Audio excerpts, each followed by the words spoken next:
Hi, Randy Finney here with the right side of the chart. Today is Wednesday, September 27, 2017. I just want to do a quick video on the financial stocks. I think there's a potential shorting up here, but I'll hold off on putting this as an official trade till we see confirmation. Now, here's what I'm looking at. This is XLF. This is a daily chart. You can see here, on this daily chart, going back for the last 2 years, which we're looking at, we've had three instances of negative divergence right here, and that was followed by a decent correction. Again, all these trend lines mess things up. Let me just move that one and show you. That divergent high was followed by a drop of about 11%, terminated in a right shoulder of a head and shoulders, inverse head and shoulders bottoming pattern. That was the neckline there. So that was played out very nice. Again, the left shoulder is a little bit off to the left of this chart. There's a right shoulder breakout, back test of the neckline, TA 101, the beautiful pattern, and that played out. That inverse head and shoulders bottoming pattern it slightly exceeded the measured target and terminated in a bearish rising wedge with confirmed with negative divergences, as you can see here. And that was good for a decent pullback, almost a 10% correction in the financial stocks after that wedge broke. Fell shy of the measured target, but we still hit the first target. That was an official trade there. Now we've come full circle here. We had a little bounce and set up with this rising wedge pattern. We recently broke down, hit support. That purple line was support. Actually, back then it was the measured target for the IHS pattern. But either way, you can see a lot of reactions on that line right around that area. In fact, that's where it should be right here. Let me show you. You can see that reaction low. If I zoom in there, that's what I should catch. And so we came in at that reaction low on the initial leg down. Following there, you can see the breakdown, a little bit of a back test, prices rolled over, kicked back up, and now we're back testing today. Now here's the thing, and this is why I'll hold off as an official trade idea until we see how things close in the next day or two here. This is a gap. Could be a breakaway gap, could be an exhaustion gap. Either way, let's just see what happens there. So we're gapped up. We're right now flirting with, we're slightly, ever so slightly above this uptrend line. But technically we're right on it right now, or up about 1%. So if we get a reversal here, a couple things will happen. Let's see how this gap is treated if we do pull back again. Do we backfill the gap?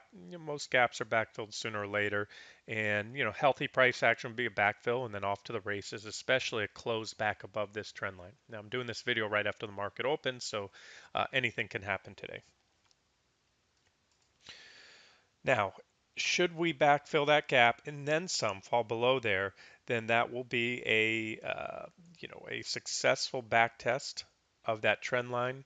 Um, and if you see impulsive selling, that will help to validate that the prices are probably heading lower. So again, look for impulsive selling, look for a backfill and then some of the gap. And somewhere around there, I might consider a shorting up, an official short up. Took a little starter position myself today. Now, there's the negative divergence again, three times in the last 2 years we've had negative divergence. This divergence is still unconfirmed, hence another reason for holding off now for an official trade because you can see the PPO is pointed higher. So there's the potential, if we take out that previous reaction high, then we no longer have negative divergence. However, should prices reverse and turn down soon, as I suspect they will, that gives us a confirmed negative divergence, only the third divergent high in the last 2 years, and I already showed you how the other two have ended. Trading is about that. Don't try to over complicate things, second guess yourself, listen to the talking heads on TV. Everyone wants to buy financials right now because the hopes that rates are going to rise and that helps their bottom line. We'll see. We'll see how much of that was already priced in this huge mega rally off the early 2016 lows. Keep in mind there's about a 14% weighting in the S&P 500 in the financial stocks as well. So a pretty significant sector that would also, should this chart play out the way I expect, that would also have larger implications on the broad market. And finally, last but not least, this is a new high here on XLF today. So new highs on face values are bullish until proven otherwise. So in other words, unless they fail. So let's see what happens. If this does fail, especially if it fails impulsively, I'm talking not just a little backfill the gap and then move boom off to the races, move higher, but a failure, that would mark a bull trap. One scenario too, since we have a gap here, let's say we hold these gains today, but then gap down tomorrow or in the next few days, there's a potential for an island top or an island cluster top should we have more than one candle in that area and then gap down below that either that candle or a series of roughly parallel candles. That would be an island cluster top. All right, so that's XLF. Now, as I always like to do, let's just take a quick look and we'll keep this video short. Just look at a few of the top components here. This is Berkshire Hathaway. As far as market cap goes, by far the largest financial, so probably the biggest component, XLF. I haven't checked lately. $450 billion company compared to the next largest, which is JP Morgan, and that's only $330 billion. I say only using the term relative, but I'm just talking about size. So here's the 800-pound gorilla in the financial sector, Berkshire. You can see same thing, wash, rinse, repeat. Series of divergent lows starting back here. This line is just off the left of the chart, but this was a big divergent low, very powerful bullish divergences, and that really was a catalyst for at least this initial rally and really this whole thing here. But as I always say, even within whether it's a primary uptrend or primary downtrend, if you're a swing trader or even a trend trader, you can trade off these divergences, especially on the daily time frame. So at this point, you can see right here, down here with these negative divergence, we had a divergent high that led to a pretty decent correction. Nothing huge, but definitely a tradable correction. Then we had a divergent low right here at this point. That led to a nice rally. So you can see again, it's wash, rinse, repeat. We had negative divergence here on the PPO. They burned through that divergence on the RSI, but that also resulted in an extreme, virtually unseen for Berkshire Hathaway, extreme overbought reading of almost 90 on the RSI. Crazy overbought. Also, again, we did have the confirmed divergence on the PPO, and that led to a drop of almost 9% or so, maybe even 10%. I'm just rough estimating. Yeah, there it was, about a 10% drop. And again, that jives with what I just showed you in XLF a minute ago, 10% drop. These are, this is one of, if not the top weighted component in XLF, the charts are going to come close to mirroring each other. So there it is. I'm just trying to show you additional confirmation. Any analysis on a sector, especially when you have some top weighted components, I think is remiss without doing analysis on the top components.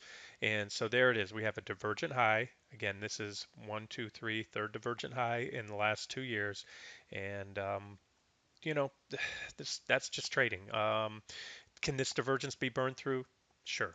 But to say, the odds show, and if you go back 20 years, I don't care, you're going to see once divergences are confirmed, and you have, more importantly, not just divergence, but you have a very well-defined uptrend line. So you have a divergent high. If we come in and break this uptrend line, that is your trigger. We had a little whipsaw signal here. We jumped right back up in there, but I think this trend line is still valid. A lot of reactions. So there's your sell signal, or let's say additional confirmation on a sell signal on XLF. It would be a break, especially a daily close below this trend line on Berkshire. And let's just look at a few more. JP Morgan, JP Morgan Chase. This is a lot of lines here, but let's just focus here. I'll draw it out with another color so you can see it clearly. Here's the big divergence right here, and it's actually double divergence. We had divergence here at this point right here.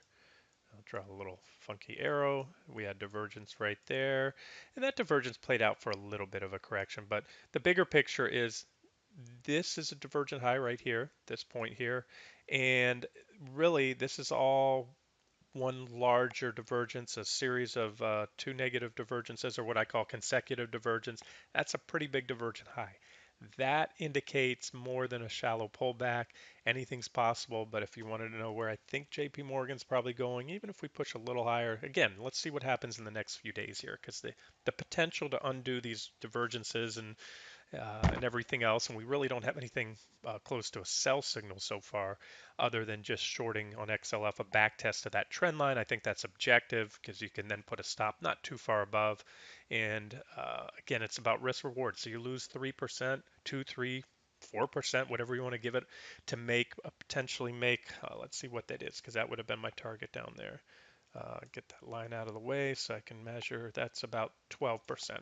And that's an objective entry with an attractive risk reward of 3 to 1 or better. That's typically what I look for in a trade. So there's JP Morgan. And again, let's look for some signs of a reversal here. Wells Fargo, I don't see a lot there on this chart. This one looked quite bullish here. You had a big divergent low. You had a divergent low back here, which I just marked. I moved those lines, and that led to a rally. Now we have an even larger divergent low, or had, I should say. Let me clarify that. We had a larger divergent low. It was at support, um, and that led to a rally so far of about over 11%, or roughly 11%. So therefore, maybe these divergences have played out to the fullest, maybe not. That's not one of my favorite on the short side, but again, it may have already run its course and had those divergences play out. Here's Bank of America about to test its previous reaction or all-time highs, or at least multi-year highs, I should say. There was a little bullish falling wedge, bullish divergences right there. It played out, but pretty lackluster performance after the breakout. It moved sideways for a while, and this one, the story on this one, it just looks like it's trying to pound out. It's either topping here or this is a base that it's going to break out of and then boom off to the races. So anything goes. Don't get married to a trade. If you decide to short these things, then cover, once you see confirmation, not just a single breakout on any one stock, but you look at a breakout, look at the negative divergences being burned through or negated. You do have, or you will, yeah, actually, you do have them now. Let me draw this out. Here we go. This is so far marking divergence here. You can see negative divergence. It's still intact. Would be intact too if we pop through on a new high, but much beyond that, it runs a risk of being negated. Actually, if you go back here, you can see longer standing divergence. So I should clarify from a bigger perspective, this moves out really instead of looking at days and weeks, you look at divergences that would make for a lasting top that would last months or more because this is much larger divergence. This divergence here on the daily chart that I'm looking at would probably show through well on the weekly chart. So let's just clear this out, give you a different clean board and tell you what I'm talking about here. Okay, so this would be, let's just say if the near-term outlook or the near-term price action, Bank of America is pretty bullish, and it does pop the new highs and goes up by, 3, 4, 5% or more, something up here. So we could draw like this. We'd have at that point a little more upside here and then a reversal, a little more upside here. That would confirm that divergence.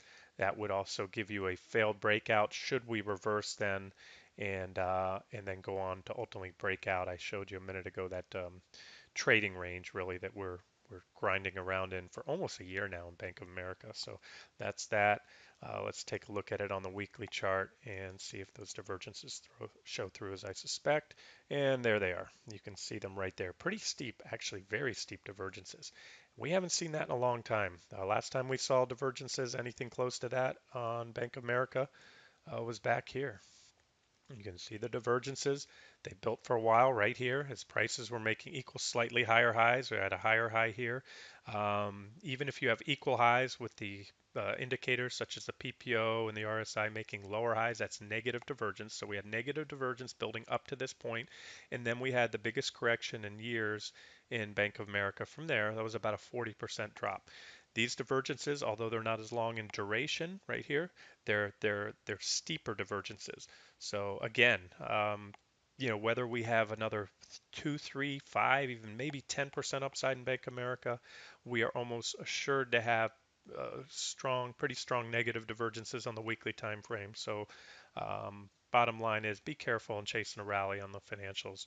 If you want to go long and try to milk, a few percentage points, 10% or so, just trail your stops, keep stops tight. And whether you go long or short, just don't get married to it. All right, a couple more. We'll wrap up. There's Citigroup. Here's your divergences. They continue to extend and actually steepen at this point here. You can see the negative divergences. Here's your, I'm sorry, try to not move that one. There's your trend line right there. There's your uptrend line. You want to watch that break of that trend line. You can also see some horizontal support levels. That would be sell signal number one, sell signal number two. Now, again, if you're an aggressive trader, you can try to get in front of this because to come back down to that trend line from where we are right now, that's a drop of about 7%. So if you're an aggressive trader or this is your trading style, you can take a shot here, give it a little rope, 2, 3%, 1%, whatever your thing is, and then you might have an additional 7%, uh, you know, on your entry price versus waiting for a break at this level. Because if you get a break of that trend line, you still have some horizontal support there below. Um, so just to try to guesstimate what may happen here, if we get a reversal soon, we come in here, have a little reaction on that line, all hit that. That's a pretty decent support level, a little kickback rally, back test, and then continue on down. Of course, reactions on each of these levels is what I would expect at this point in time. But you have to wait to see when you get there, what are the intraday charts look like, the 5, 15 minutes, 60 minute especially. You know, as a swing trader, my go-to time frames are the daily and 60 minutes, but I'll take a look at everything.